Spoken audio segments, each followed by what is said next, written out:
I've been looking to buy another watch to add to my rotation. I have the new watch itch right now, and this is one I am seriously looking into. I think it's a beautiful, value-rich, everyday type of timepiece. It's the Black Bay METAS Burgundy, and I would say that this is Tudor's best Black Bay to date, and I recognize that not everybody would agree with me. Some may prefer the new monochrome release, or some would prefer a classic Black Bay 58 or a smaller Black Bay 54, or perhaps a GMT like the 58 GMT, or maybe even the Pro. But let me tell you why this one is my pick, why I think that this is Tudor's best Black Bay to date.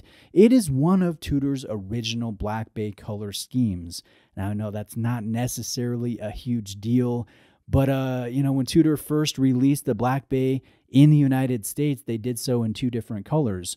One was a burgundy bezel or a red bezel with gilt accents on a black dial. And then they also did a blue bezel with white indexing on a black dial. And I actually purchased the burgundy bezel ETA dial back in the day, and that one was an amazing watch. I really enjoyed that one, and I know some of you found my YouTube channel based off of that review. So the fact that Tudor has stayed with this original color scheme is fun, but it goes beyond just being a little bit nostalgic for myself. I look at this, and yes, I would like to see a METAS certified black dial with a blue bezel released, but with the new monochrome edition, I'm not quite sure that we will see that. I also love this 41mm size, though to me, it definitely plays a little bit smaller, more like a 40mm, and that's just a classic size. It goes in almost any era or any situation.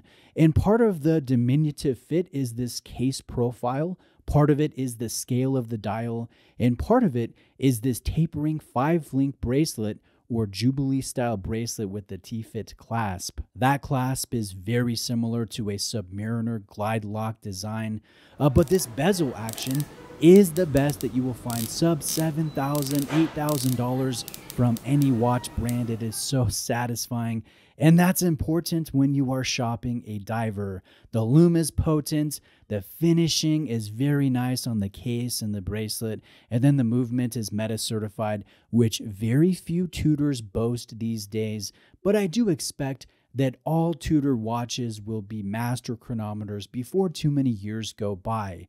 But Bruce, isn't the Black Bay 58 GMT a METAS certified watch? Same with the new monochrome. Why don't you like those ones more than this one?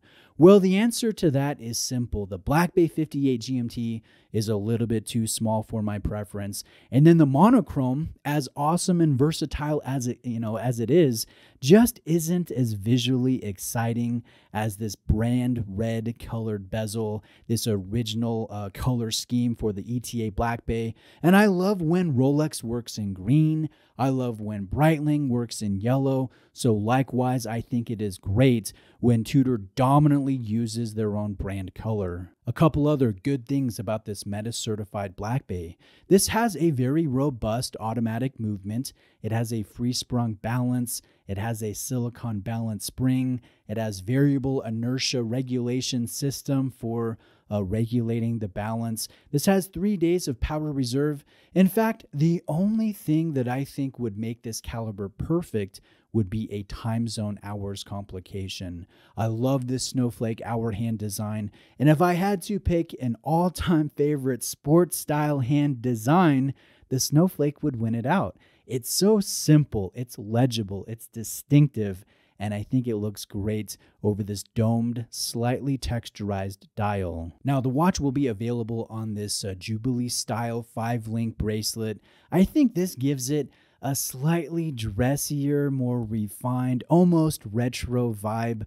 I do prefer it to the Oyster style, which you can also opt for a little bit less at retail than this 5-link bracelet version. And then it's also offered on a premium rubber option that also retains the excellent T-fit adjustable clasp. So I take everything into account, and I enjoy this watch a heck of a lot. And I fear that this video has turned into some sort of advertisement, but it's not. It's just a watch that I am seriously considering purchasing.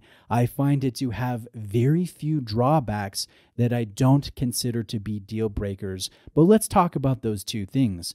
First is the need for anti-reflective treatment on the box-shaped sapphire crystal. Enhancing clarity and minimizing reflections on a sports piece is vital. It's a small detail that goes such a long ways for at-a-glance legibility and overall consumer satisfaction. And I know that Tudor does do good ARC, but they only reserve that for a few models like the Pelagos, and unfortunately it's not present here on this Black Bay Burgundy. Now the next point, this might be a little bit more divisive, but I would love to see the return of the Tudor Rose logo. I know that Tudor uses it on the crown, but I think the design is a lot more attractive than the shield logo. So I think that any contemporary Tudor design should carry the shield, but any retro-inspired design like the Black Bay should carry the original Tudor Rose logo, just like my old ETA Burgundy Black Bay did. Now let's talk pricing. As shown, this retails for $4,550 on the bracelet, so it's not an inexpensive watch, but I can't think of a watch that beats this for the price. I can't even think of a watch that comes close at this price. I think to get a really tough comparison, you would have to take a more expensive watch at a higher price tier and compare that one's used pricing versus this one's brand new pricing and not the used pricing. And even then, the results will be pretty similar and the takeaway will be subjective. So until Tudor shows otherwise, this one is my pick of best Black Bay to date. It's not perfect, but it is pretty dang close to it. And again, I've been itching for a new watch recently, and this one is it's in my top 5 of watches that I am considering to add next to my watch rotation. It is that good. So if you are shopping any Tudor, reach out to my recommended Tudor authorized dealer, which is Brent Miller Jewelers, and they're located in Lancaster, Pennsylvania. They're a family-owned AD. They have a lot of inventory, and they really go the extra mile. I've bought 2 Tudors from them in the past couple years, and each time it was a top-notch experience, not to mention the type of watch events that they put on. They really, again, they go the extra mile. I definitely recommend them. And I'll put my salesman's contact information in the description. Reach out with questions. Thank you for watching today. And please subscribe if you haven't already. I'm on the journey to 200,000 subscribers. And right now, I have rookie numbers. So if you could do that, I'd appreciate it.